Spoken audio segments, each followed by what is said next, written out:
지난 시간에 좀 하지 못한 것을 보충하면서 오늘 이스라엘 그 역사에 대해서 이어 나가도록 하겠습니다.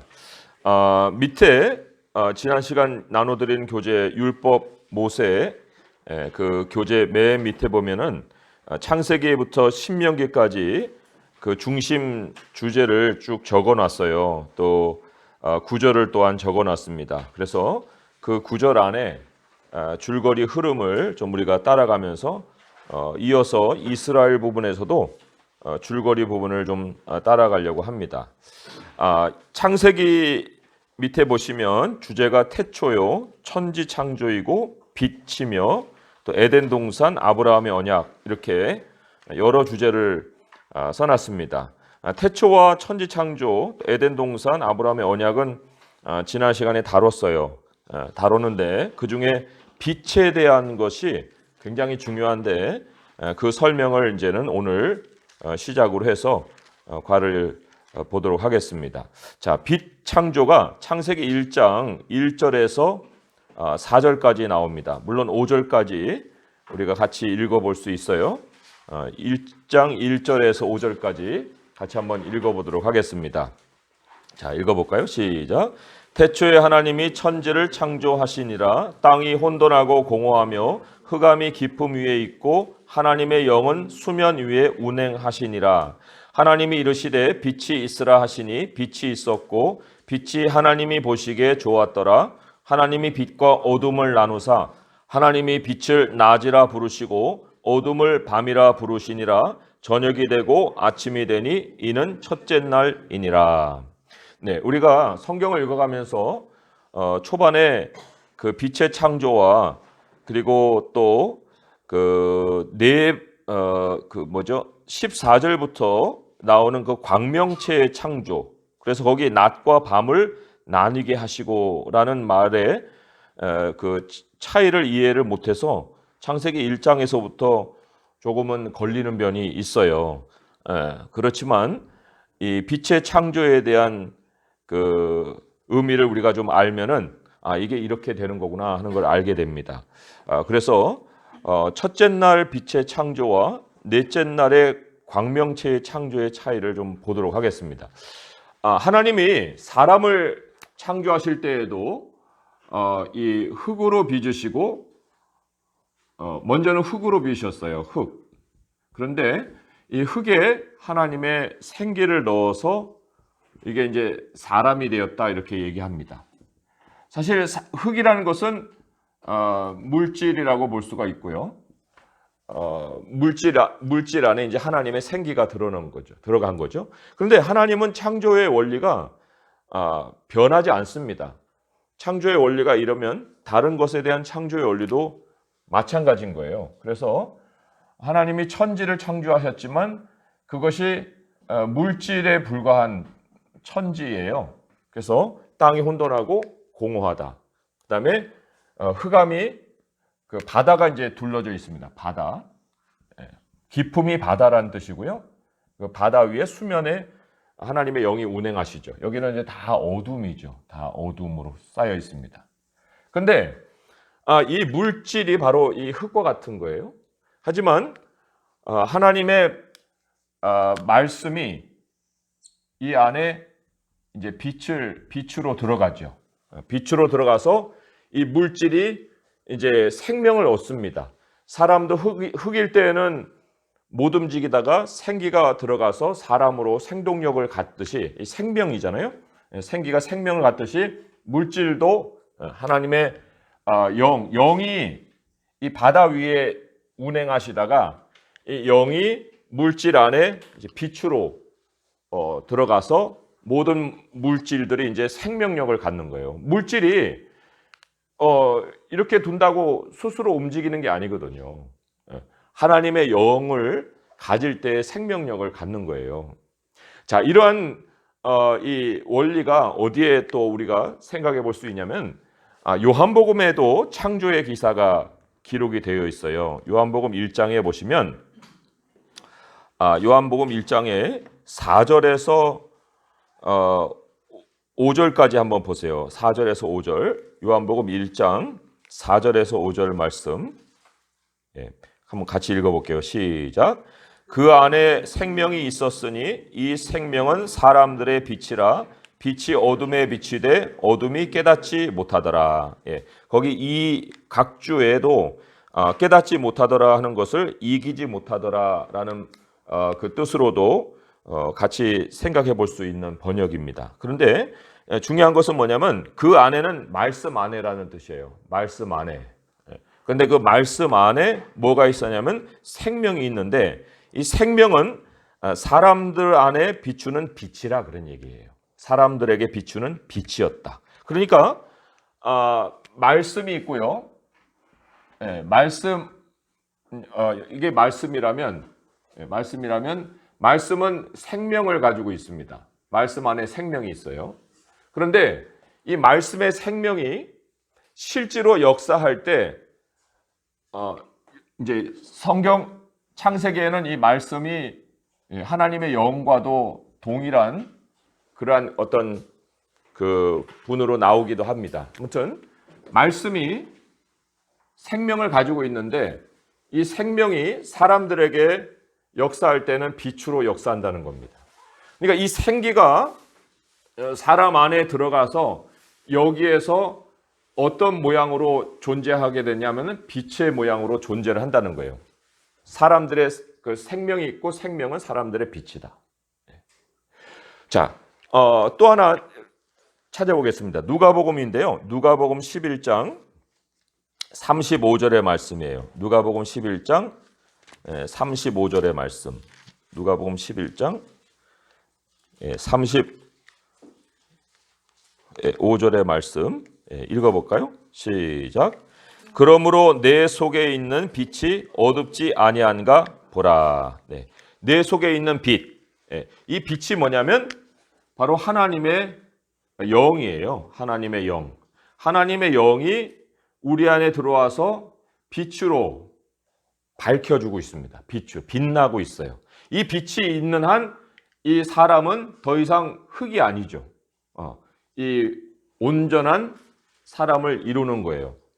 그렇듯이 그 물질도 하나님의 영이 밖에서만 계시는 것이 아니라 하나님의 영이 이 빛으로 말씀으로 생명력을 불어넣을 때 그 물질이 이제 생동하기 시작하는 겁니다. 아직은 모양이 없고 사람이 거주하는 물질이 아니지만 그 물질이 흙이 사람으로 바뀌듯이 이제 물질도 역사를 하는 거예요. 자, 이런 빛이 광명체하고는 다릅니다. 우리 안에 빛이 있어요. 그렇지만 우리 안에 있는 빛이 안 보이잖아요.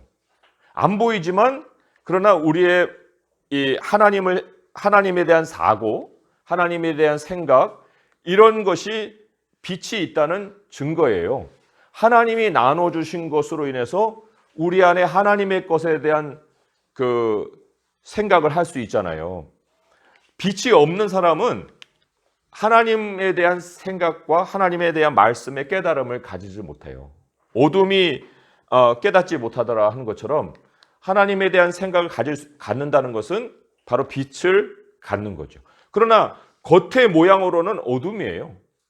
겉의 모양으로는 우리는 낮에 속한 사람이다 이렇게 얘기하잖아요.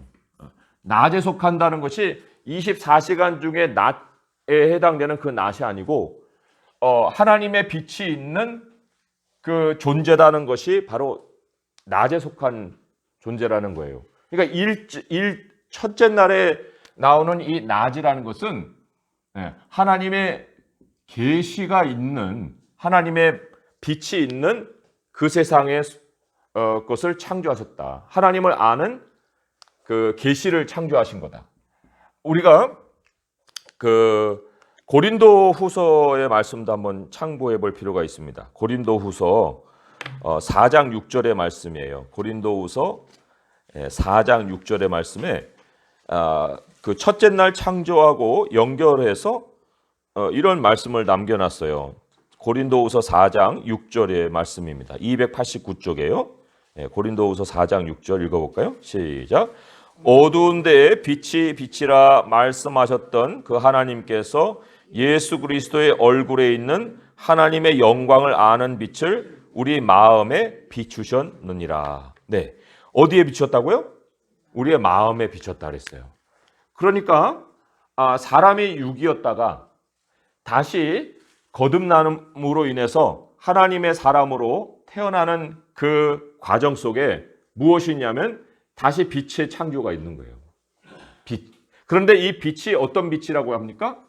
하나님의 영광을 아는 빛이다. 계시다고 얘기하잖아요. 계시.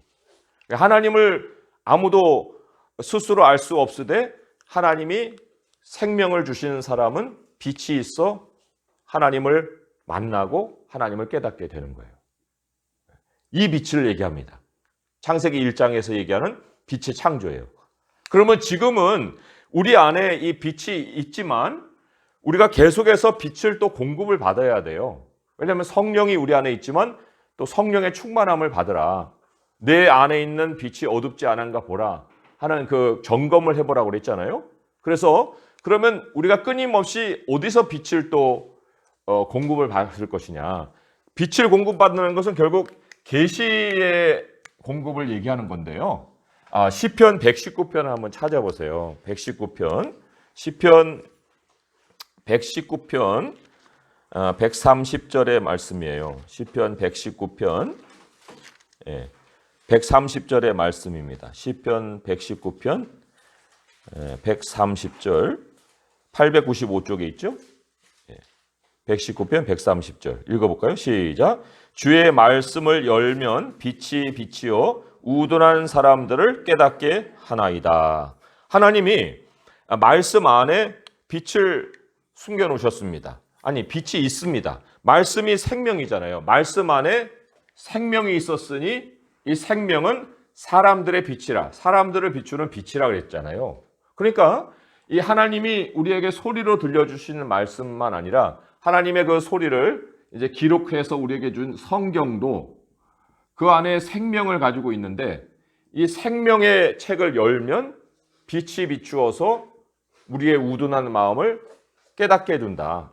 그러니까 자기 스스로의 생각이 아니라 하나님이신 계시로 이제 사고가 작동하게 만들어준다. 이런 뜻을 가지고 있어요.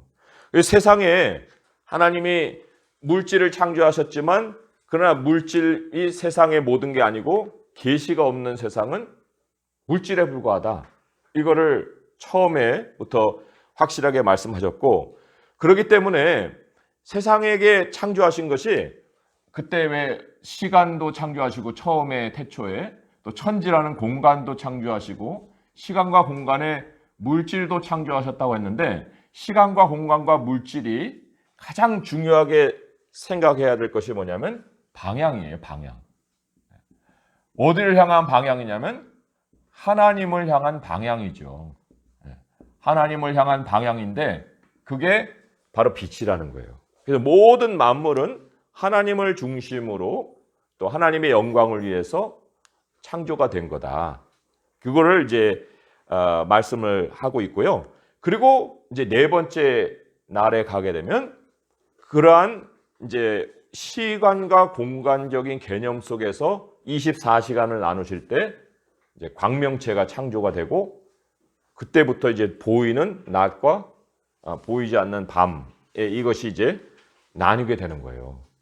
그러니까 이 빛이라는 창조는 말씀을 열어서 하나님을 알게 해주시는 하나님의 크신 선물이고 또 사람의 존재만 아니라 천지의 존재가 존재 의미를 갖는 중심에 있다. 그래서 말씀을 드릴 수 있어요.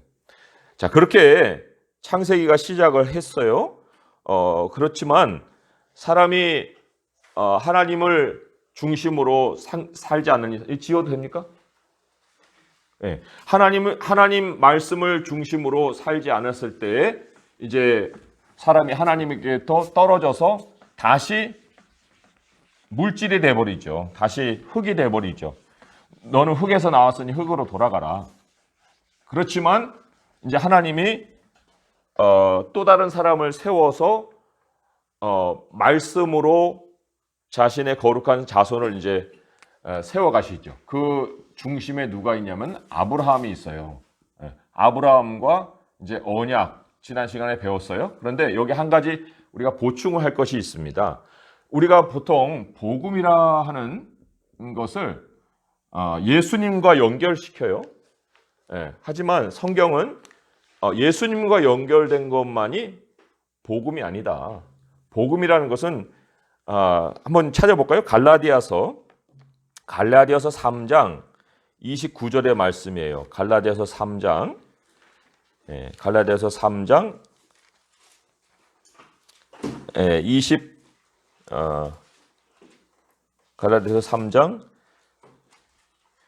29절.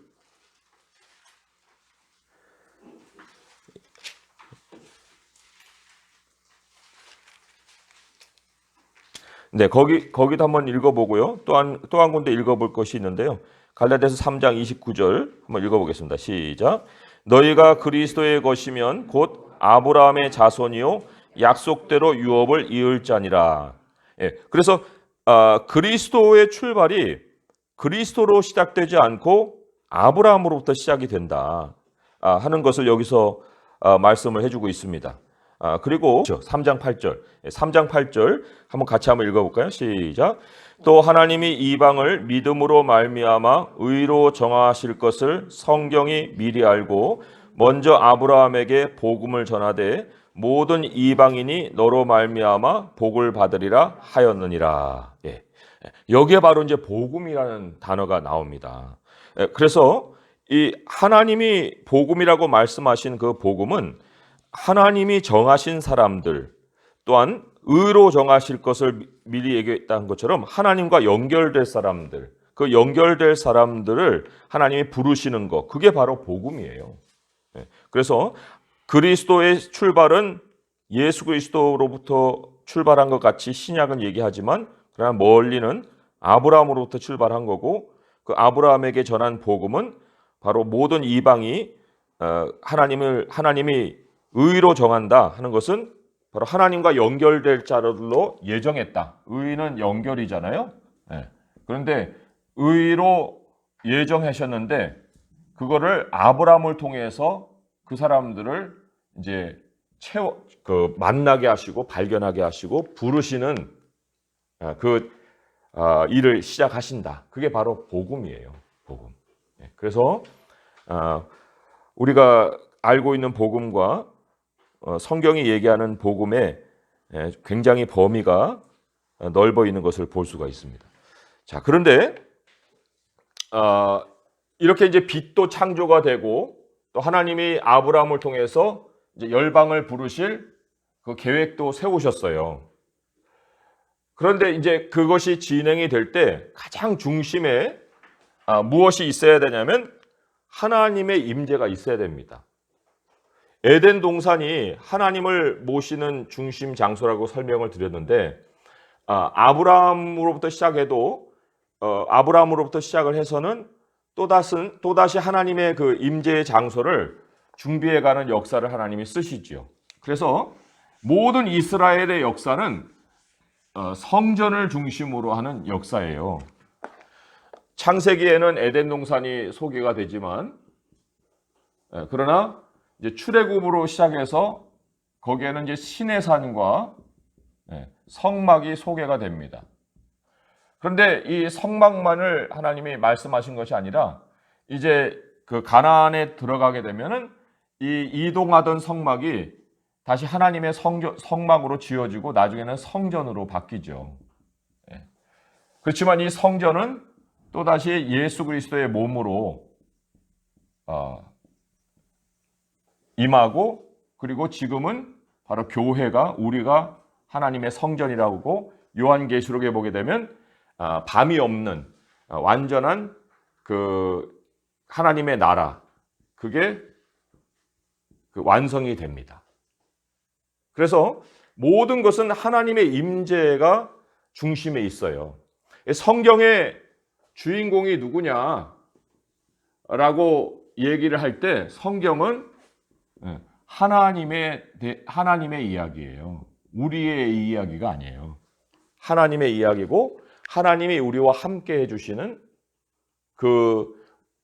그 역사, 그게 바로 세상의 역사예요. 마지막에 완성될 역사라고 보는 거예요.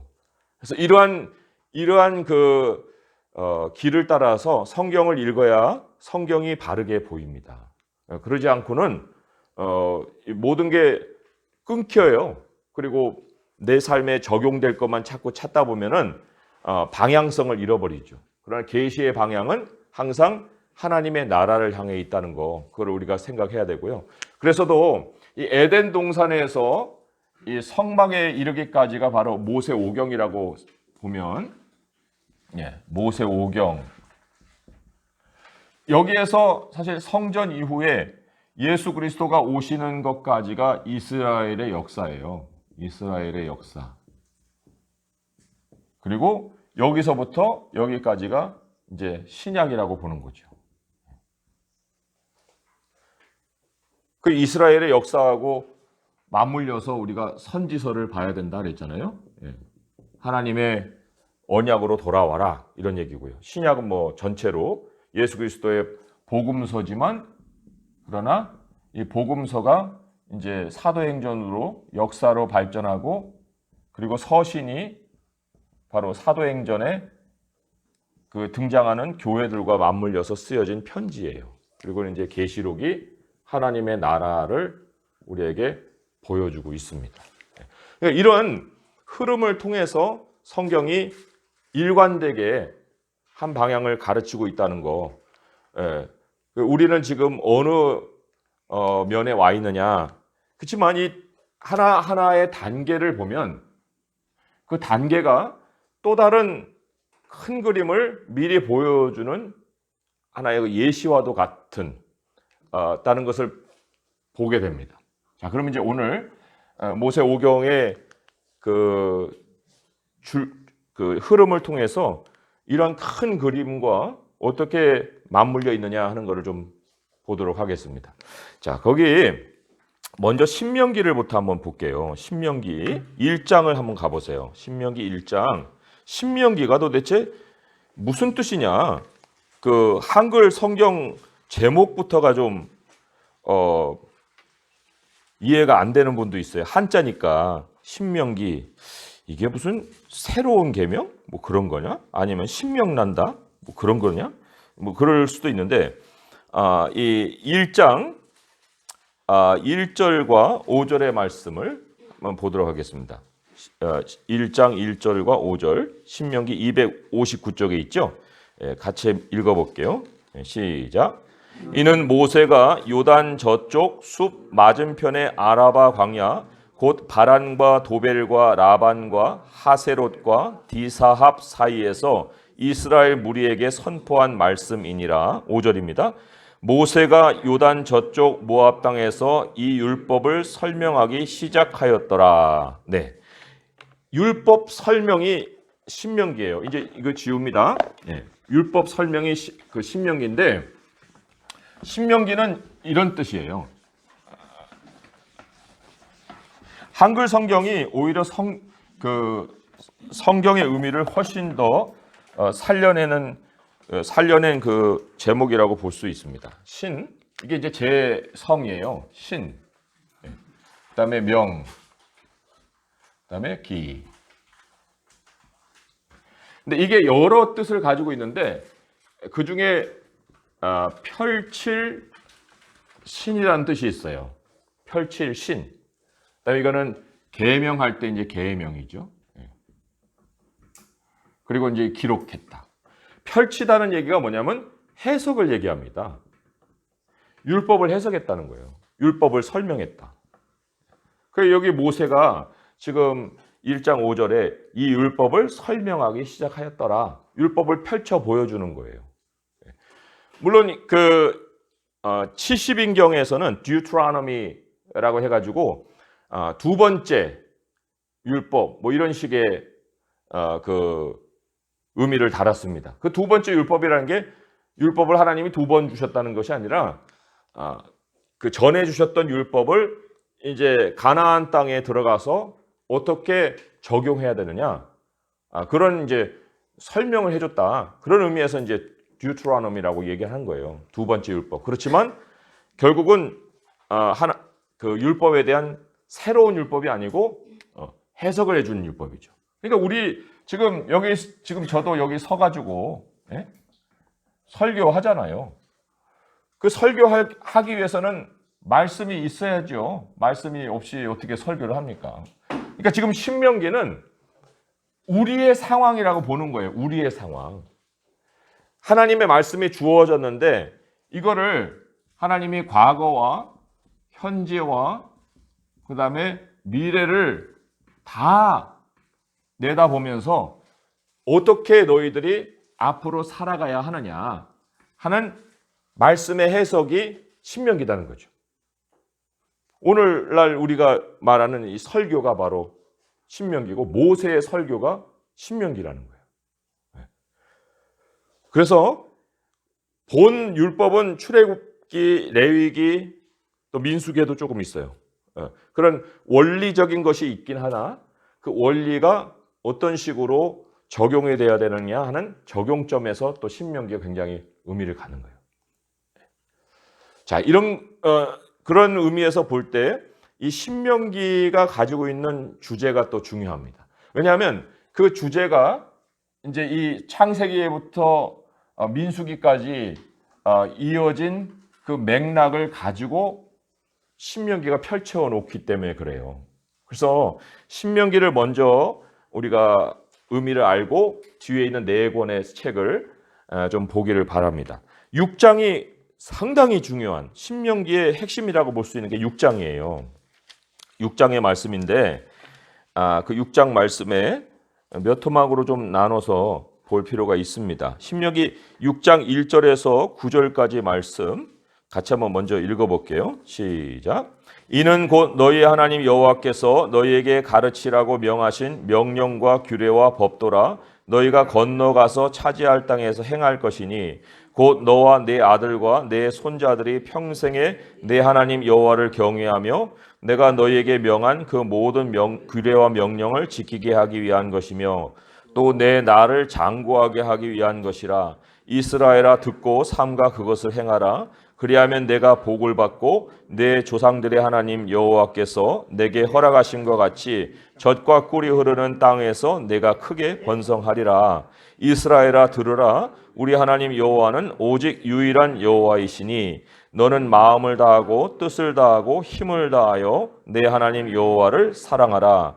오늘 내가 네게 명하는 이 말씀을 너는 마음에 새기고 내 자녀에게 부지런히 가르치며 집에 앉았을 때에든지 길을 갈 때에든지 누워 있을 때에든지 일어날 때에든지 이 말씀을 강론할 것이며 너는 또 그것을 내 손목에 매어 기호를 삼으며 내 미간에 붙여 표를 삼고 또 내 집 문설주와 바깥문에 기록할지니라. 네, 1절에서 3절까지 보게 되면 거기에 과거, 현재, 미래가 다 나와요.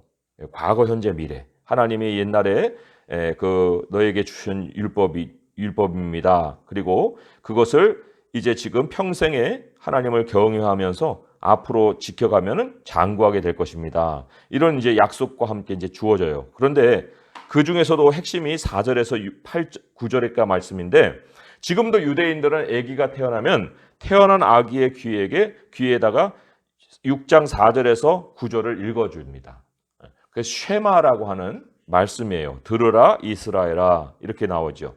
우리는 이스라엘아 들으라 이런 어순인데 들으라 이스라엘아 그래서 쉐마라는 게 들으라는 뜻이에요. 사무엘도 쉐마에서 나온 말인데 하나님이 들으신다. 사무엘 그런 뜻이거든요.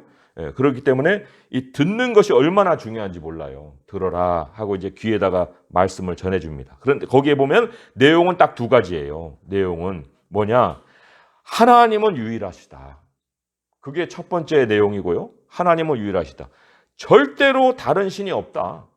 이거를 아주 못을 박는 거예요. 그래서 여호와를 사랑하라는 말이 있는 거고요.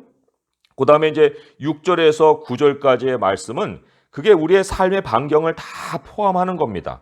어디 뭐 길 갈 때든지 누워 있을 때든지 또 뭐 손목에 붙이고 기호를 삼고 집문, 바깥문 뭐 이 집문설주와 바깥문이라는 것은요. 집은 그 말 그대로 자기 집이지만 바깥문은 성문을 얘기하는 겁니다. 이 성문의 바깥문. 그러니까 내 집에서 내가 살고 있는 그 도시의 경계선까지 그 말씀이 기준이 되는 거예요. 그 말씀을 기준으로 모든 사람들과 관계하는 것이죠. 그래서 하나님이 유일하신 하나님이고 유일하신 하나님 그리고 플러스 모든 관계가 하나님 중심의 관계인 거. 그러니까 하나님을 사랑하고 이웃을 사랑하라 하는 것이 이 또한 신명기가 말씀하고 있는 핵심이에요. 그거를 아이의 귀에 이제 들려주는 거예요. 거기에 대해서 좀 부가적인 설명이 14절에서 이제 19절까지 나오는 말씀인데 14절에 특별히 이런 말씀이 있죠. 너희는 다른 신들 곧 내 사면에 있는 백성의 신들을 따르지 말아라. 이것도 이제 유일하신 하나님이다 하는 것을 보충 설명해 주는 거고요. 그리고 또 18절 19절을 보게 되면 그게 이웃 사랑을 어떻게 해야 되느냐 하는 걸 알려주는 거예요. 여호와께서 보시기에 정직하고 선량한 일을 행하라. 그리하면 내가 복을 받고 그 땅에 들어가서 여호와께서 모든 대적을 내 앞에 쫓아내겠다고 하신 그 아름다운 땅을 차지하겠다. 여기 정직하고 선량한 일, 이게 또한 이웃 사랑을 얘기를 하는 겁니다. 그래서 이 신명기 6장의 말씀이 그 설교의 핵심이고 모든 하나님의 메시지의 핵심이에요. 그거로 다 귀결되는 거예요. 하나님은 한 분이시고 그리고 한 분 하나님을 중심에 놓고 모든 사람들과 관계에 살아라. 그겁니다. 그렇다고 할 때 이 창세기에서도 하나님 중심이었는데 하나님 중심을 잃어버리고 부부가 찢어지고 아브라함이 이제 하나님의 중심으로 이제 세워져 가지고 하나님이 다시 인도에 가시는데 그 과정을 밟아가게 되면은 하나님 중심, 이웃 중심을 다시 복원시켜 주시는 그 과정이에요. 자, 그 과정에 하나님 중심이 되려면은 가장 먼저 뭐가 있어야 된다고요? 말씀이 있어야 된다고 했잖아요. 빛의 창조가 있었던 것처럼. 그래서 하나님이 출애굽기의 주제는 어두움에서 다시 빛으로예요. 어두움에서 다시 빛으로. 근데 이 빛에 뭐가 있냐면 바로 하나님의 성소가 있어요. 그러니까 우리는 출애굽기를 앞장에만 중심을 두고 읽을 때가 있거든요. 25장부터는 성막에 대한 그 명령이 나오고 마지막에 출애굽기 몇 장인가요? 43장인가요? 출애굽기의 마지막 장. 예. 출애굽기 42장인가요? 43장인가요? 모르겠어요. 40장인가요? 40장. 출애굽기 40장에는 성막의 완성이 나옵니다. 성막의 완성. 이 중간에 금송아지 사건이 나오죠. 그렇지만 하나님이 어둠에서 빛으로 빼내실 때 가장 큰 목적이 무엇이었느냐? 그게 출애굽기 20장에 나옵니다. 여기 이제 우리가 참고할 것은 출애굽기 2장 23절에서 25절부터 참고를 했잖아요. 거기다 한번 읽어볼까요? 뭐 짧은 구절이니까 출애굽기를 넘어와 가지고 2장 23절에서 25절 같이 한번 읽어볼게요. 시작. 여러 해 후에 애굽 왕은 죽었고 이스라엘 자손은 고된 노동으로 말미암아 탄식하며 부르짖으니 그 고된 노동으로 말미암아 부르짖는 소리가 하나님께 상달된지라. 하나님이 그들의 고통 소리를 들으시고 하나님이 아브라함과 이삭과 야곱에게 세운 그의 언약을 기억하사 하나님이 이스라엘 자손을 돌보셨고 하나님이 그들을 기억하셨더라. 언약을 기억하셨다는 것은 이제 복음이에요. 이게 복음. 그죠? 하나님의 복음을 통해서 하나님의 백성을 이제 복원시키시는 그러한 계획을 기억하셨다. 이렇게 이제 출발을 했습니다. 그리고는 빼내셨어요. 빼내시는 과정은 이제 우리가 너무 잘 알고 있는데 그런 다음에 20장에 10계명을 주시는데 그 10계명에 중요한 것이 서론이에요. 서론. 20장 2절에서 3절의 말씀을 한번 보겠습니다. 출애굽기 20장 2절에서 3절 읽어볼까요? 시작. 나는 너를 애굽 땅 종되었던 집에서 인도하여 낸 네 하나님 여호와니라. 너는 나 외에는 다른 신들을 내게 두지 말라. 하나님 중심으로 살아라. 그래서 정말 우리가 너무나도 민감하게 항상 점검해야 될 것이 우상이에요. 우상. 내가 하나님 외에 다른 것을 우선에 두고 쫓아가는 대상이 있는가? 그거를 이제 내가 점검해 볼 때 나의 시간 활용 이런 것들을 또한 돌아봐야 되는 거죠. 우선순위를 어디다 두고 지금 돌아다니고 있는가? 그래가지고는 아무것도 하나님 중심이 아닌 삶에는 열매가 없다는 거예요. 이걸 너무 우습게 여길 때가 있어요. 그러나 이 창세기부터 신명기까지 모든 주제가 뭐냐면 하나님 중심이거든요. 하나님 중심이 없는 데에는 장래도 없고 복도 없다. 그거를 못을 받고 있어요. 하나님에 대한 관계가 있고 난 다음에서야 뭐 부모를 공경하고 살인하고 간음하고 이런 게 나오는 거지. 뭐 부모 공경하고 살인하고 간음하고 안 하고 다 해봐야 그거 다 지켰다 해도 소용이 없어요. 하나님 외에 다른 것을 두고 살면. 그래서도 이 하나님이 백성을 어둠에서 빛으로 불러내실 때에 가장 중요한 것이 하나님 한 분, 유일하신 하나님을 섬기고 사는 거다. 그래서 하나님이 이 이스라엘 백성들에게 그런 하나님을 이제 모시고 살 수 있도록 준비해 놓으신 것이 성소예요. 성소. 그 25장부터가 출애굽기가 이제 본격적으로 가진 목적을 우리에게 얘기를 해주고 있습니다. 자, 25장 뭐 다 읽을 필요 없고요. 25장에 보시면 그 1절에서 그 2절까지만 한번 읽어보겠습니다. 시작. 여호와께서 모세에게 말씀하여 이르시되 이스라엘 자손에게 명령하여 내게 예물을 가져오라 하고 기쁜 마음으로 내는 자가 내게 바치는 모든 것을 너희는 받을지니라. 이 예물 어디서 얻어온 거예요? 애굽에서 갖고 왔잖아요. 애굽 사람들이 다 줬잖아요. 도망갈 때 나갈 때 너희들 빨리 나가 하고 이렇게 다 더해줬잖아요. 그러니까 우리가 세상에서 어떤 거를 얻는다. 목적이 어디 있느냐? 그 목적은 바로 하나님 교회를 세우고 하나님 나라를 세우는 데 있는 거예요. 우리들 잘 먹고 잘 살라고 하는 그 말이 그러한 목적이 아니라는 거죠. 그래서 25장부터 이제 성막이 준비가 되고 그 마지막 출애굽기 마지막이 40장인데 40장 마지막에 한번 읽어보겠습니다. 출애굽기 40장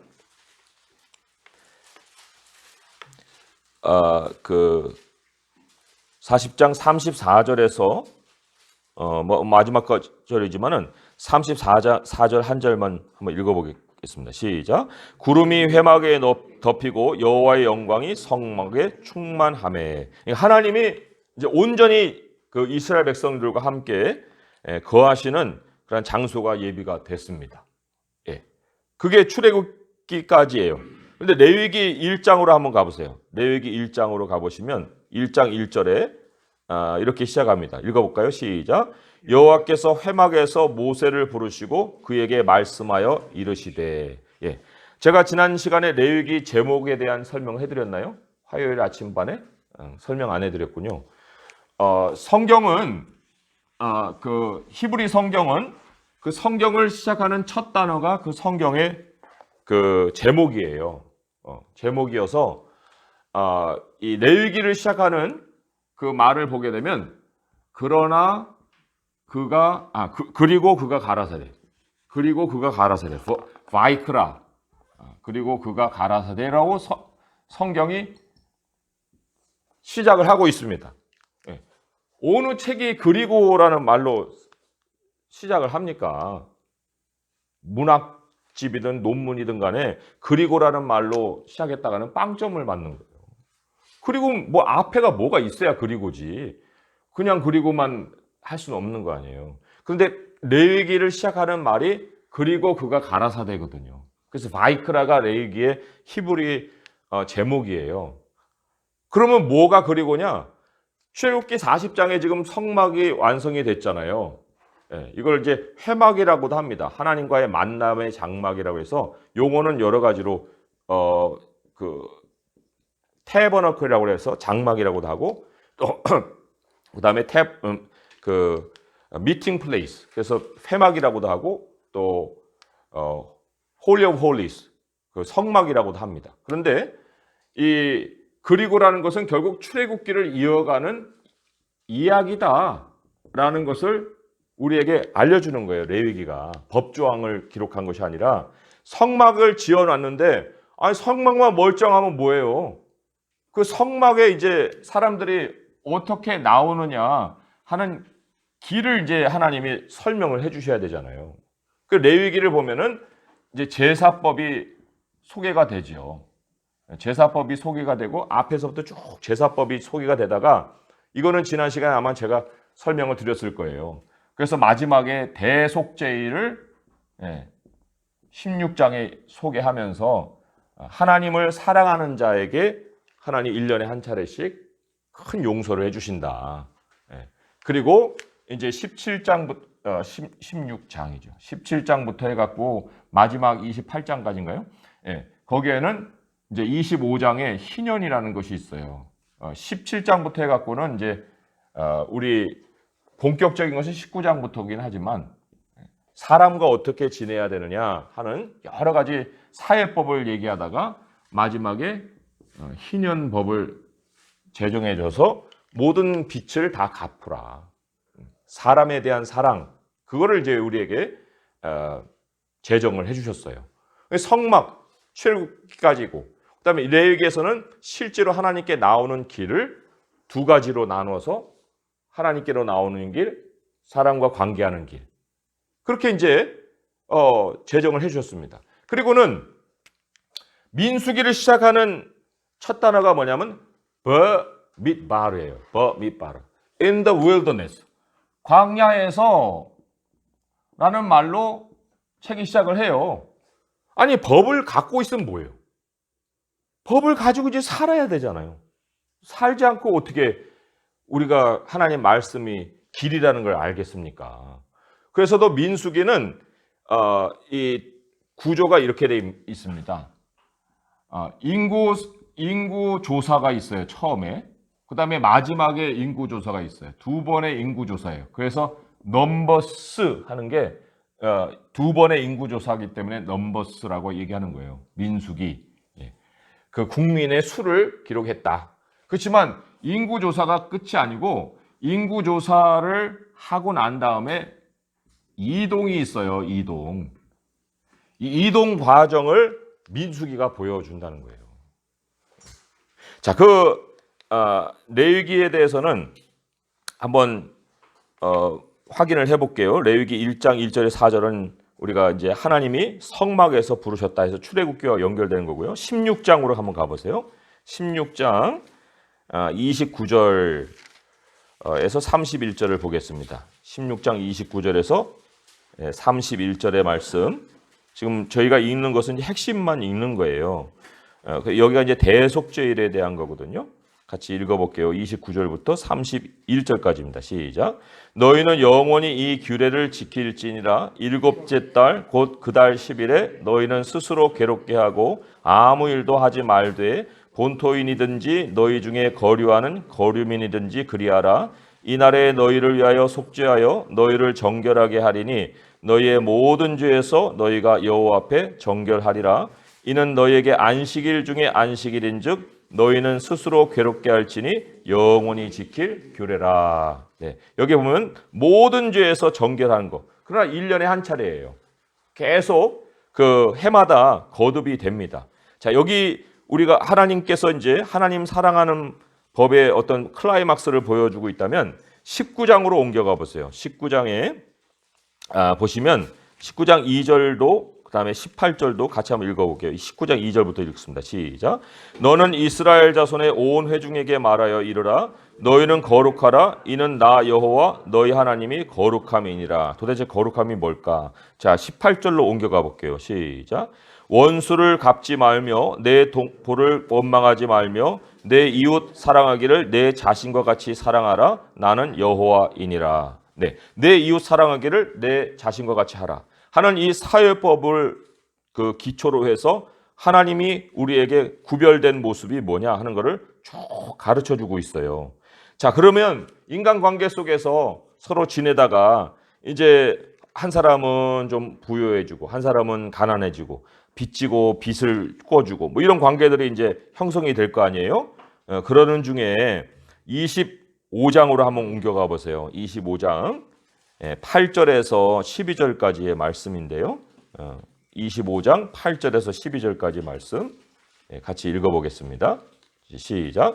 너는 7 안식년을 계수할지니 이는 7년이 7번인즉 안식년 7번 동안 곧 49년이라. 일곱째 달 열흘 날은 속죄일이니 너는 뿔나팔 소리를 내되 전국에서 뿔나팔을 크게 불지며 너희는 50년째 해를 거룩하게 하여 그 땅에 있는 모든 주민을 위하여 자유를 공포하라.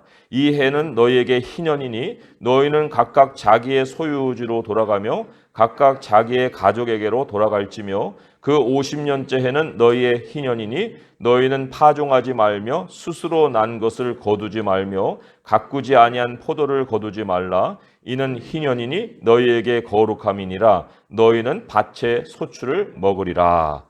거룩함의 완성이 바로 또 희년에 있어요. 모든 사람에게 자유를 공포하고 다 돌려보내라.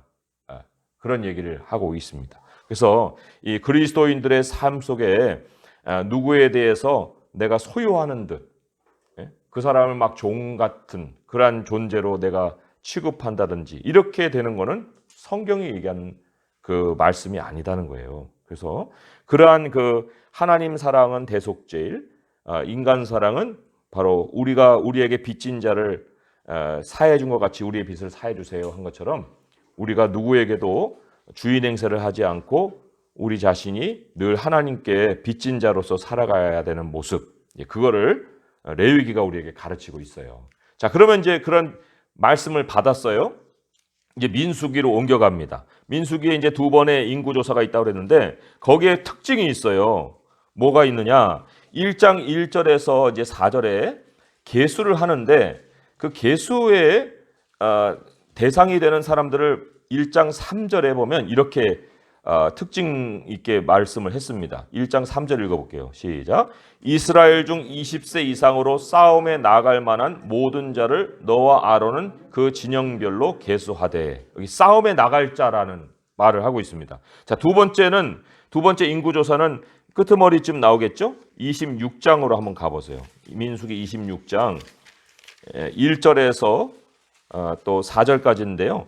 그 두 번째 인구조사는 이제 1세대가 다 죽고 2세대를 센 인구조사예요. 근데 26장 2절을 한번 읽어보겠습니다. 시작. 이스라엘 자손의 온 회중의 총수를 그들의 조상의 가문을 따라 조사하되 이스라엘 중에 20세 이상으로 능히 전쟁에 나갈 만한 모든 자를 계수하라. 여기도 전쟁이 나옵니다. 그럼 왜 이렇게 전쟁 이렇게 얘기를 했을까? 그것은 출애굽기에 근원이 있어요. 출애굽기 12장으로 한번 가보세요. 괄호치고 제가 12장 41절 이렇게 써놨잖아요. 거기에 보면은 하나님이 애굽에서 빼내온 백성들을 이렇게 정의를 하셨기 때문에 그런 거예요. 출애굽기 12장 41절의 말씀을 보겠습니다. 출애굽기 12장 41절 100페이지에 있죠? 읽어봅니다. 시작.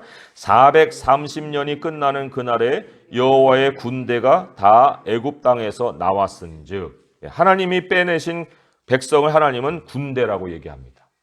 오늘날도 마찬가지예요. 우리가 선한 싸움을 싸우고 또 달려갈 길을 마치고 그 싸움을 왜 싸워요? 하나님의 전신갑주를 입고 싸운다 하잖아요. 우리의 싸우는 대상을 또한 밝혀주시고. 우리는요 전쟁 중에 있는 거예요. 그리스도인들은 그냥 평화 중에 지금 살고 있는 것이 아니라 하는 겁니다. 그런 인구를 이제 하나님이 세게 하셨어요. 그리고 이제 출발을 하게 하십니다.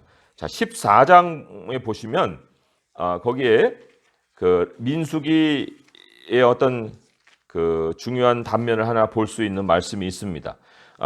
14장 그 6절에서 10절에 보게 되면 거기가 이제 그 정탐꾼을 보내서 결과가 어떤 식으로 나오는지 하는 그거를 이제 우리에게 보고해주고 있는데 그 말씀을 한번 같이 읽어보도록 하겠습니다. 14장 6절에서 10절입니다. 시작.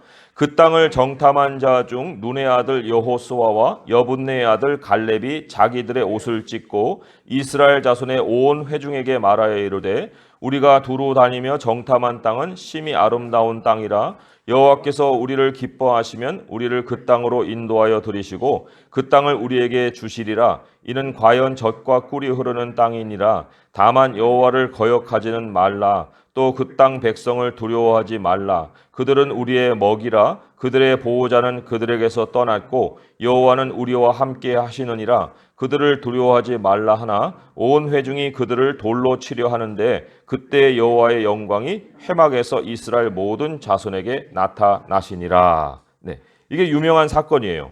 그리고는 30절로 옮겨가 봅니다. 30절에서 35절까지 또 읽어볼게요. 시작. 여분네 아들 갈렙과 눈의 아들 여호수아 외에는 내가 맹세하여 너희에게 살게 하리라 한 땅에 결단코 들어가지 못하리라. 너희가 사로잡히겠다고 말하던 너희의 유아들은 내가 인도하여 드리리니 그들은 너희가 싫어하던 땅을 보려니와 너희의 시체는 이 광야에 엎드러질 것이요 너희의 자녀들은 너희 반역한 죄를 지고 너희의 시체가 광야에서 소멸되기까지 40년을 광야에서 방황하는 자가 되리라. 너희는 그 땅을 정탐한 날수인 40일의 하루를 1년으로 쳐서 그 40년간 너희의 죄악을 담당할지니 너희는 그제서야 내가 싫어하면 어떻게 되는지를 알리라 하셨다 하라. 나 여호와가 말하였거니와 모여 나를 거역하는 이 악한 온 회중에게 내가 반드시 이같이 행하리니 그들이 이 광야에서 소멸되어 거기서 죽으리라. 네. 참 중요한 말씀을 우리가 여기서 대한 거예요. 왜냐하면 이 광야라는 것이 우리는 40년 광야 세월을 민수기가 다 기록해주고 있다고 생각을 하고서 민수기를 읽습니다. 네. 하지만 그렇지가 않다는 거예요. 자, 시내산에서 출발을 했습니다. 그리고는 이제 여기가 요단강이고 사해가 있고 이제 여기 갈릴리가 있겠죠. 그 시내산에서 출발해 갖고 뭐 시내산의 위치는 좀 지도상하고 다르지만 어쨌든 요단 동편까지 왔어요. 여기까지 왔는데 여기까지의 길이 며칠 길이냐면은 사실 10하루 길이에요. 11일 길. 이거 어떻게 알 수 있느냐? 신명기의 모세의 설교 속에 이 길이 10하루 길이라는 게 나와요. 그런데 10하루 길이면 갈 수 있는 길을 이스라엘 백성들이 몇 개월 걸려 갔냐면 3개월이 걸려 갔어요. 그 왜 3개월 걸렸느냐? 불평 원망 진창망창 아무튼 그냥 버티기까지는 다 버티고 안 가려고 했다가 아무튼 여기까지 온 거예요. 근데 정탐꾼을 보냈어요. 돌아왔어요. 지금 우리가 읽은 대로 그 땅은 가면 안 돼요. 갈렙과 여호수아만 빼놓고는 다 그냥 울고불고 난리를 쳤단 말이에요. 그리고는 이제 하나님이 이 백성들을 광야로 뺑뺑뺑뺑뺑뺑뺑 돌린 게 이제 40년이에요. 민수기가 기록하고 있는 그 기록이 어디냐면요. 물론 이제 40년 중에 2년은 빼야 돼요. 왜냐면 여기서 오는 길, 그다음에 여기서부터 이제 다시 돌아와서 여기 가는 길. 그러니까 38년이 사실 실제적인 광야 세월이긴 합니다. 그러면 여기서 3개월 걸리고 여기서 이제 시내산에서 머문 기간도 있잖아요. 1년 한 5개월 돼요. 1년 5개월 정도 되는데. 1년 5개월에 3개월이면 1년 8개월. 그러면 여기 한 4개월. 민수기가 기록하고 있는 거는 요 기간이지 이 기간이 아니라는 거예요. 왜냐하면 20장으로 이제 넘어가 보세요. 거기에 제가 20장을 써놨는데 20장 그 1절에 이렇게 나와요. 20장 1절에 첫째 달에 이스라엘 자손 온 회중이 신광야에 이르러 백성이 가데스에 머물더니 미리암이 거기서 죽음에 거기에 장사되니라. 이게 이야기가 이어가는 것 같은데 19장 마지막 절과 20장 1절에 38년의 공백이 있다는 거예요. 38년에. 그리고는 여기 무리바 물 사건이 나오거든요. 이거 똑같이 옛날에 출애굽기 때에 벌어졌던 그 무리바 물 사건과 똑같은 것이 지금 시작이 됩니다. 이스라엘 백성들이 출애굽에 나와가지고 이러한 그 엉뚱한 그 불신과 또 하나님에 대한 반역을 일으켰는데 그 광야를 다 마치고 다시 나오는 길에 물이 없어서 또 이렇게 되는 거예요. 모세가 출애굽 때에는 지팡이를 가지고 바위를 쳤지만 여기에서는 바위에게 명령하라 했는데 그 명령을 안 따르고 지팡이로 내리치면서 야, 물 나와라 해가지고 이제 거룩함을 잃어버렸다고 했잖아요. 근데 그 공백이 몇 년이었어요? 38년이었다는 거예요. 그러면 38년 전에 내가 지팡이를 쳤는지 말로 했는지 사실은 여기서 뱅뱅 돌다 보면 헷갈릴 거 아니에요.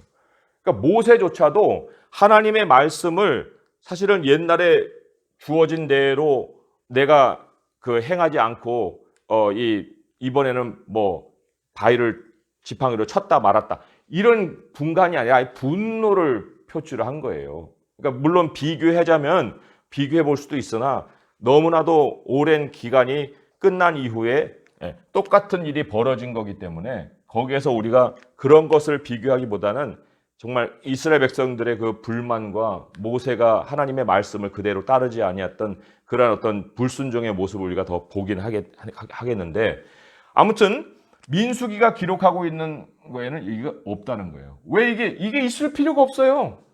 40년 동안에 안 바뀌었기 때문에. 바뀐 게 없어요. 똑같은 모습을 가지고 뱅뱅뱅뱅 돌았습니다. 그리고 여기 온 거예요. 여기가 이제 민수기 끝이죠. 그리고 이제 신명기가 여기서 시작합니다. 그러니까 여기에서는 모세도 실패를 한 거예요. 모세까지도 못 들어가잖아요. 그래서 이제 앞으로 들어갈 때는 어떻게 살아야 되느냐 하는 말을 여기다 이제 남겨놓은 거지요. 그래서도 이 민수기 안에 광야라고 하는 이 광야가 하나님이 우리에게 보여주신 인생이라 하는 것으로 생각을 해볼 때 광야가 인생이라 할 때 우리의 삶을 전진하게 만드는 것이 뭐냐? 그거는 하나님이 우리에게 약속하신 말씀에 대한 절대적인 신뢰예요. 그러지 않고는 이게 반복이 된다니까요. 계속 제자리 걸음이 되는 거예요. 그러나 그 땅이 아무리 거대한 그 자손들이 있다 하더라도 하나님이 약속하신 약속의 땅이라는 것을 내가 안다고 할 때는 들어가야죠. 그리고는 하나씩 하나씩 실행을 해 나가야죠. 그 실행을 해 나갈 때 가장 중요한 것이 뭐라고 했습니까? 신명기에 하나님은 한 분 하나님이시다. 한 분 하나님. 이거 하나로 일단은 깃발을 꼽고 그리고는 이 한 분 하나님이 주시는 모든 복을 내가 나눈다. 그게 하나님이 바라시는 율법이에요. 뭐가 더 있겠습니까? 그래서도 이 역사가 뱅글뱅글 사실 이 민수기에서만 돌아간 게 아니고요. 오늘 이제 나눠드린 그 이스라엘이라는 거기에도 뱅글뱅글이에요. 왜 뱅글뱅글이냐? 이제 이스라엘로 옮겨 오시면은 여호수아가 약속의 땅 가나안으로 이제 인도에 갔잖아요. 장소를 보세요. 장소적인 파란색을 보시면 약속의 땅 가나안으로 들어갔는데 그런데 사사시대로 해서는 몰락을 해버립니다. 그리고는 사람들이 뿔뿔이 흩어지고 룻기는 모압으로 내려가는 그 백성들의 모습을 단적으로 보여줘요. 그랬다가 다시 하나님이 백성을 모으시는 작업을 통해서 사무엘을 등장시키시죠. 다시 무대는 가나안으로 옮겨옵니다. 그렇지만 다시 또 북이스라엘이 멸망하고 남유다가 멸망하고 아수르로 바벨론으로 바사로 막 포로로 끌려가잖아요. 다시 또 가나안 땅으로 이제 하나님이 옮겨오셔서 이들에게 성전을 짓게 하시죠. 이게 뭐예요 도대체? 똑같은 일이 반복되고 또 반복되는 거 아니에요. 왜 이래야 될까? 이러할 이유가 없는데 그런데 거기에 중심에 뭐가 있느냐? 바로 하나님이 계신다는 거죠. 하나님을 우리가 바라보지 아니할 때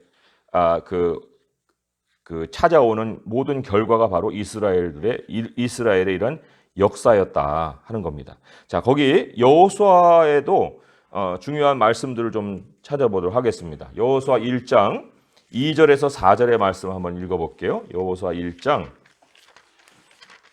2절에서 4절까지의 말씀이에요. 예. 그래서 1장 2절에서 4절 읽어봅니다. 시작. 내 종 모세가 죽었으니 이제 너는 이 모든 백성과 더불어 일어나 이 요단을 건너 내가 그들 곧 이스라엘 자손에게 주는 그 땅으로 가라. 내가 모세에게 말한 바와 같이 너희 발바닥으로 밟는 곳은 모두 내가 너희에게 주었노니 곧 광야와 이 레바논에서부터 큰 강 곧 유브라데 강까지 해쪽 속의 온 땅과 또 해지는 쪽 대해까지 너희의 영토가 되리라. 네, 하나님의 약속을 이제 실행해 갈 수 있는 다시 시작을 주셨어요. 그리고는 21장으로 넘어갑니다.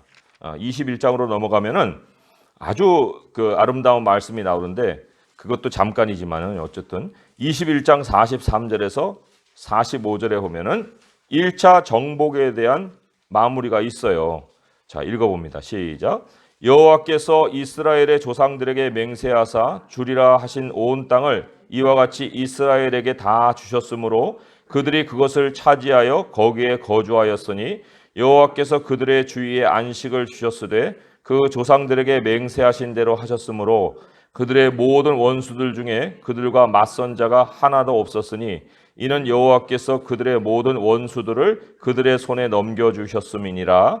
여호와께서 이스라엘 족속에게 말씀하신 선한 말씀이 하나도 남음이 없이 다 응하였더라. 근데 이게 왜 잠시였느냐 하면요. 23장으로 옮겨가 보세요. 23장으로 옮겨가 보시면 그 1절부터 해서 제가 한 13절까지 같이 한번 또 읽어보겠습니다. 시작.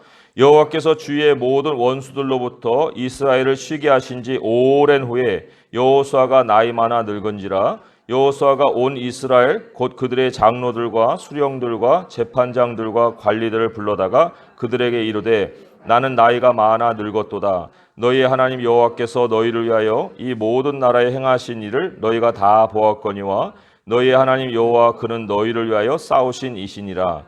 보라 내가 요단에서부터 해지는 쪽 대해까지의 남아있는 나라들과 이미 멸한 모든 나라를 내가 너희를 위하여 제비 뽑아 너희의 지파에게 기업이 되게 하였느니라. 너희 하나님 여호와가 그가 너희 앞에서 그들을 쫓아내사 너희 목전에서 그들을 떠나게 하시리니 너희의 하나님 여호와께서 너희에게 말씀하신 대로 너희가 그 땅을 차지할 것이라. 그러므로 너희는 크게 힘써 모세의 율법책에 기록된 것을 다 지켜 행하라. 그것을 떠나 우로나 좌로나 치우치지 말라. 너희 중에 남아있는 이 민족들 중에 들어가지 말라.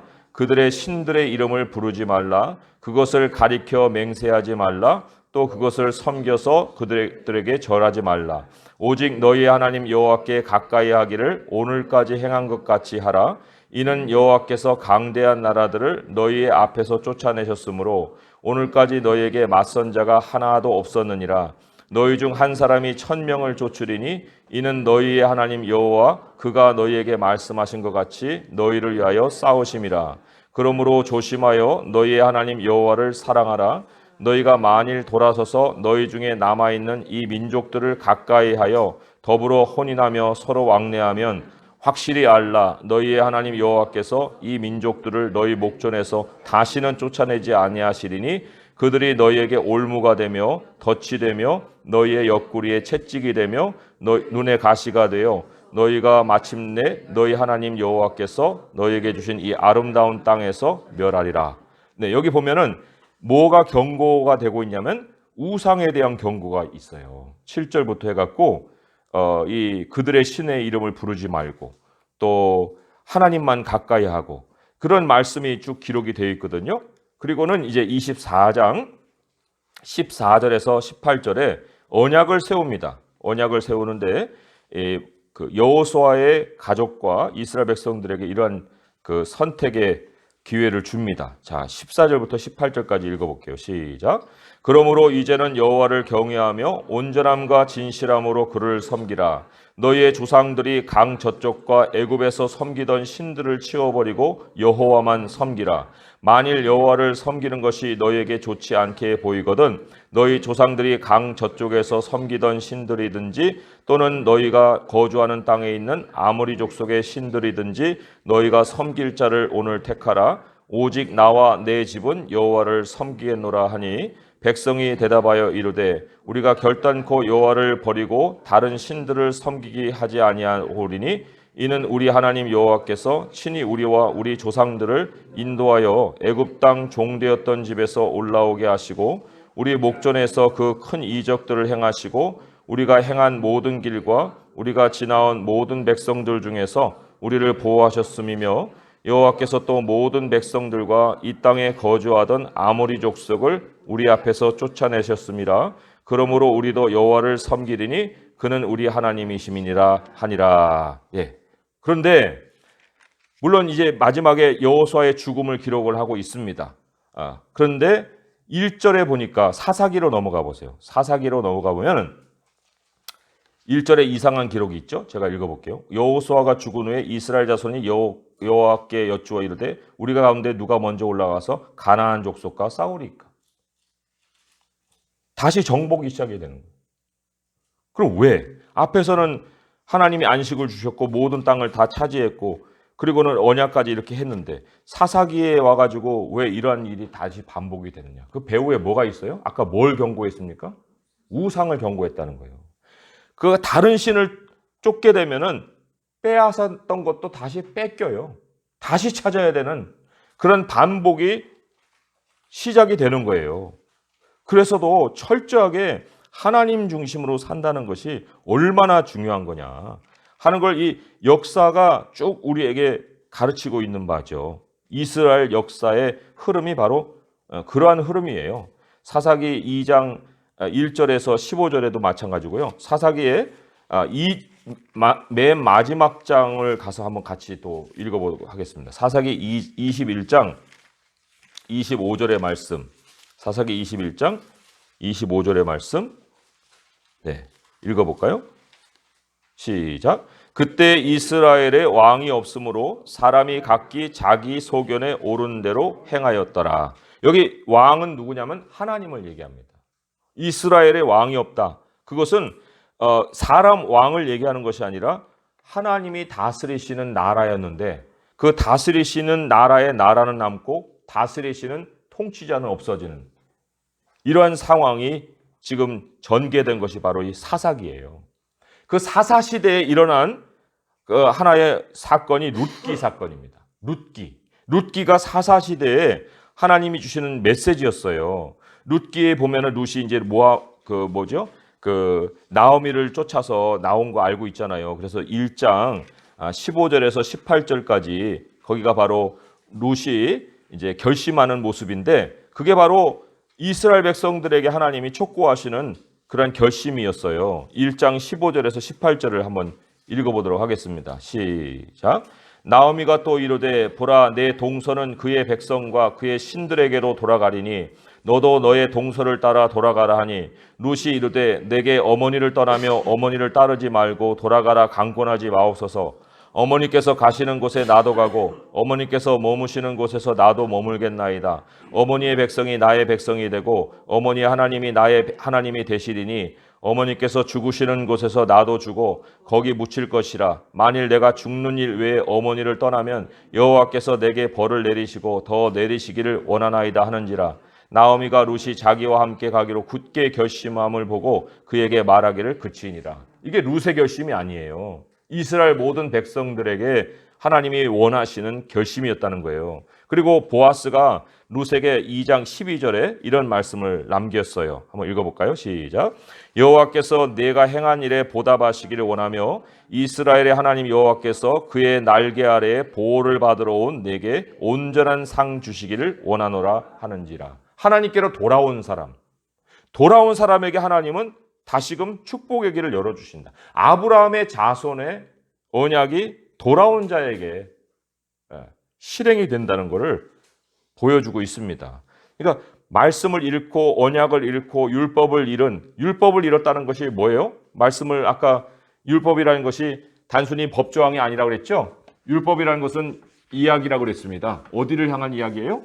하나님이 보여주시는 방향을 향해 나아가는 이야기라고 그랬어요. 그러니까 율법을 잃었다는 것은 하나님 중심을 잃어버리고 하나님께서 약속하신 말씀의 그 목표를 잃어버린 걸 얘기하는데 여기 보게 되면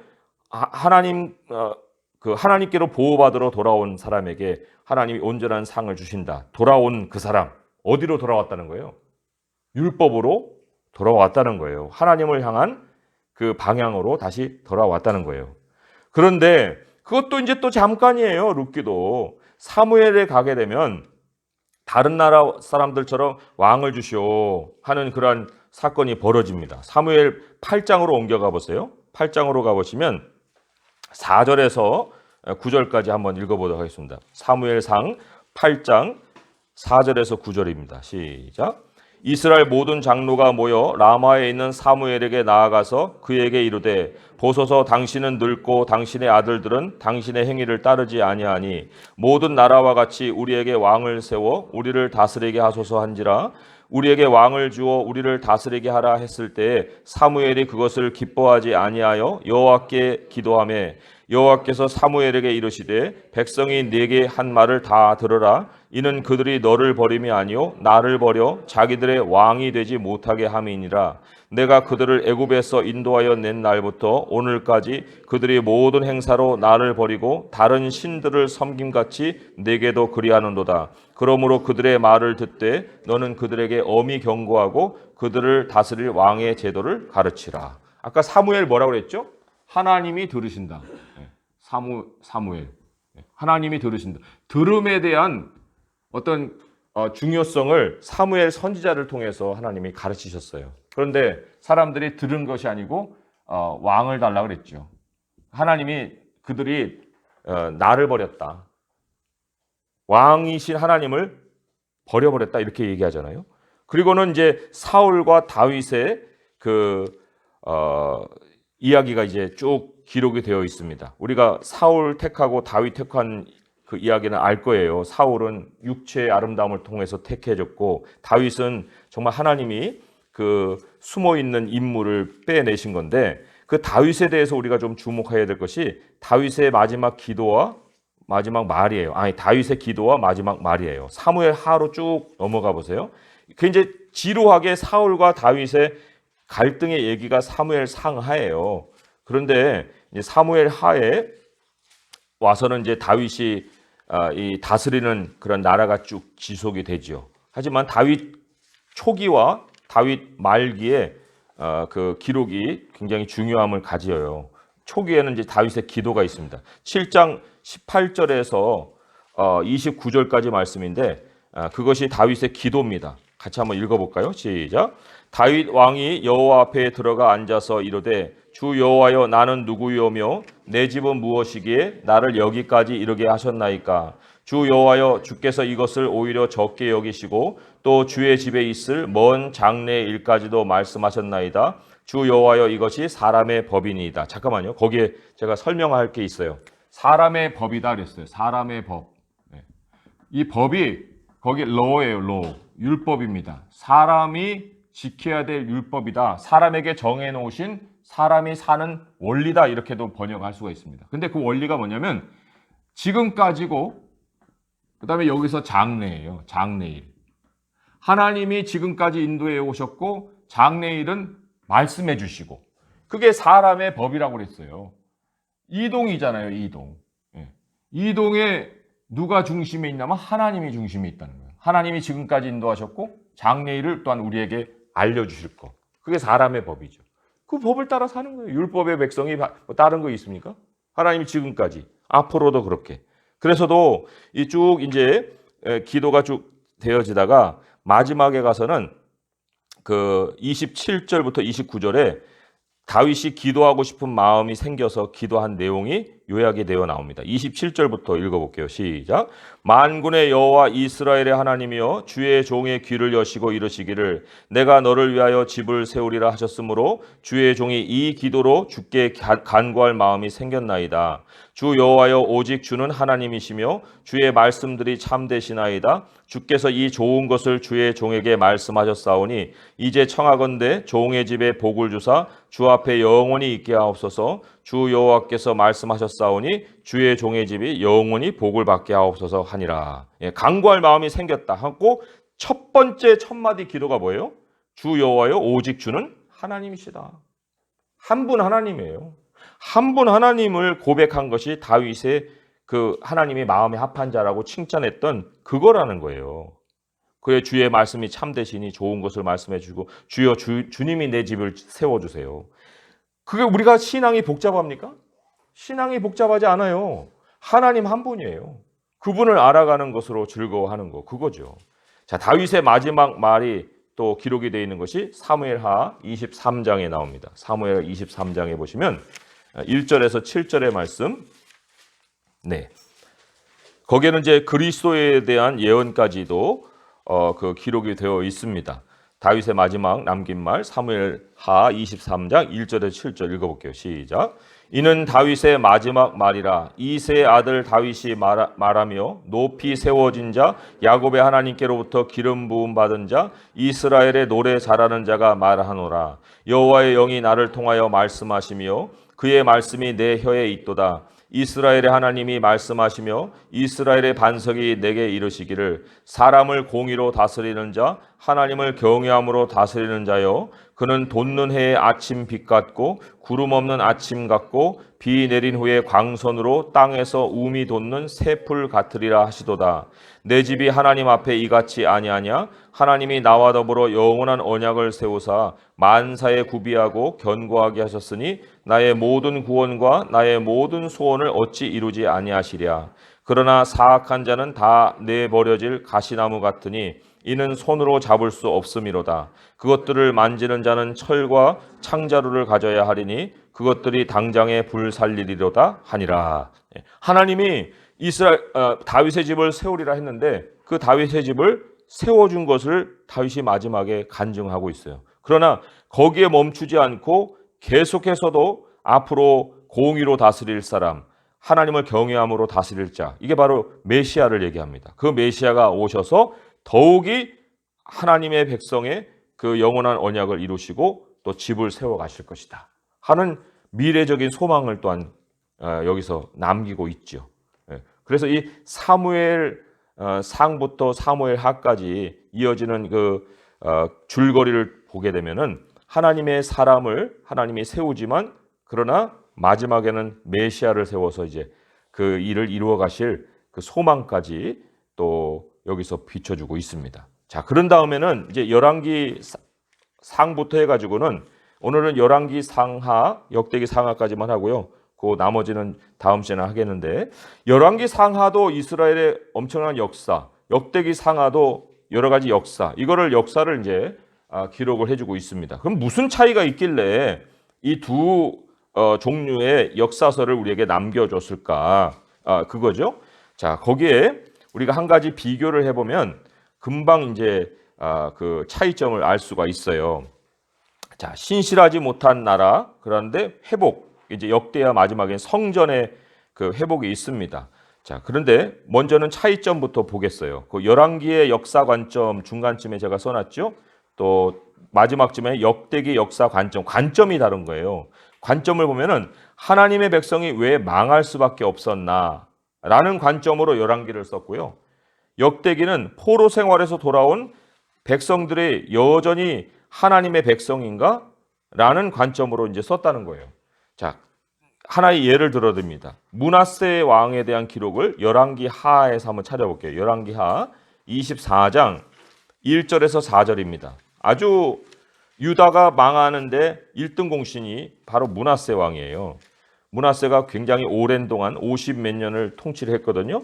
그러면서 이사야 선지자도 므낫세의 손에 이제 죽었다는 그런 전해지는 얘기가 있죠.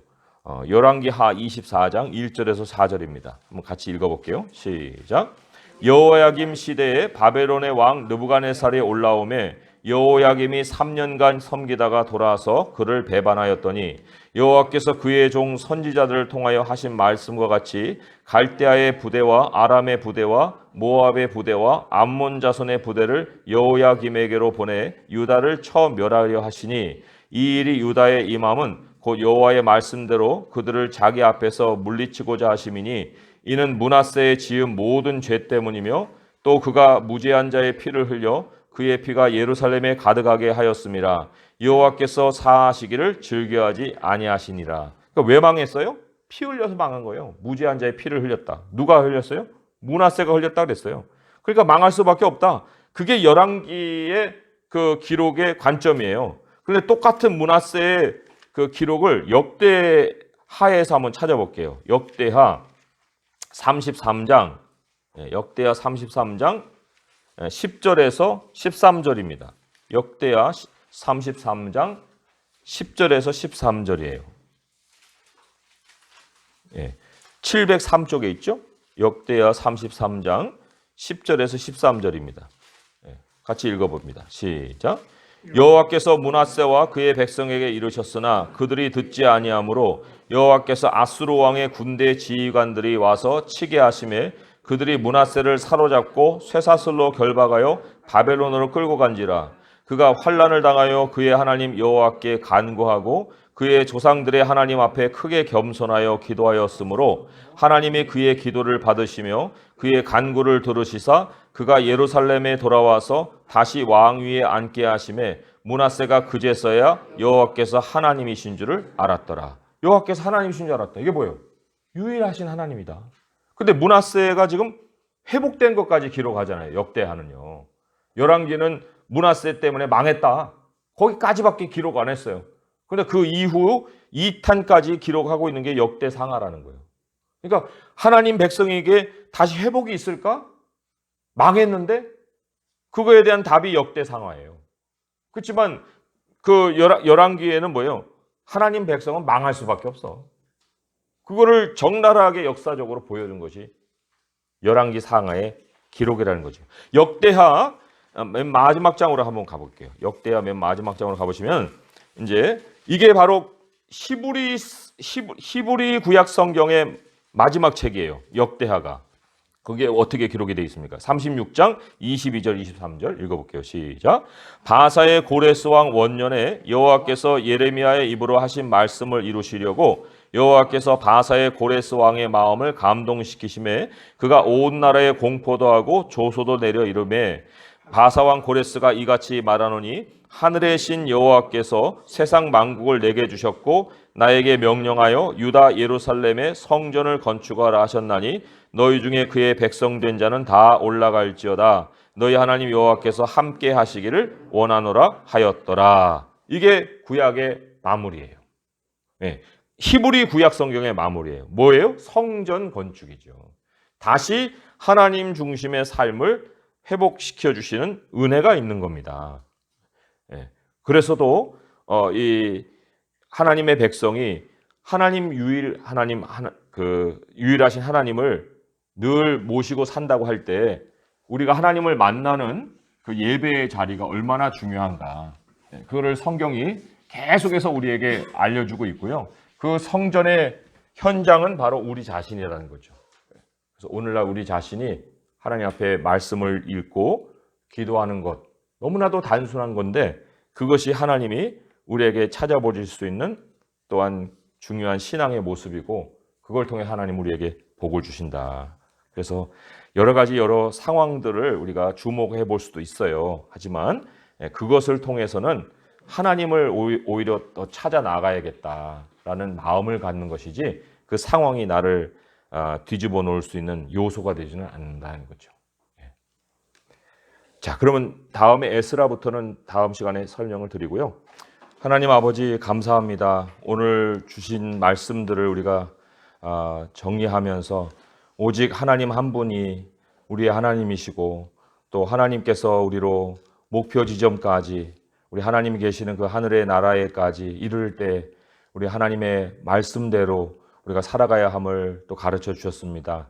이 땅에 계시를 통해 생명을 주시고 우리에게도 말씀을 통해 또한 생명을 주시고 그 빛을 늘 비춰주셔서 빛의 마지막이 있는 그 하나님의 나라로까지 또 하나님 인도해 가십니다. 주님 말씀을 우리가 우리 중심으로 보지 않기를 원합니다. 하나님 중심으로 보게 하시고 하나님의 뜻을 또 발견하는 그러한 귀한 책으로 늘 소중하게 간직하며 살게 하여 주옵소서.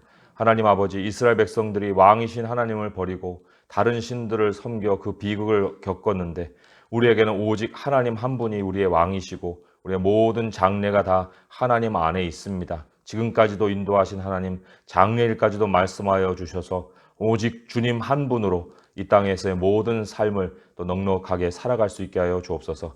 또 저희들이 늘 아버지의 성전으로서 부조가 없는 삶을 살기 위해서라도 아버지, 우리 안에 빛이 어둡지 아니한가 점검할 수 있게 하시고, 또 말씀과 기도의 삶이 늘 우리 중심에 있어 아버지를 모시고 살기에 정말 부조가 없는 저희들의 모습이 되게 하여 주옵소서. 오늘 남은 날에도 하나님이 앞서 우리를 인도하여 주실 줄 믿사옵고 예수님의 이름으로 감사하며 기도합니다. 아멘.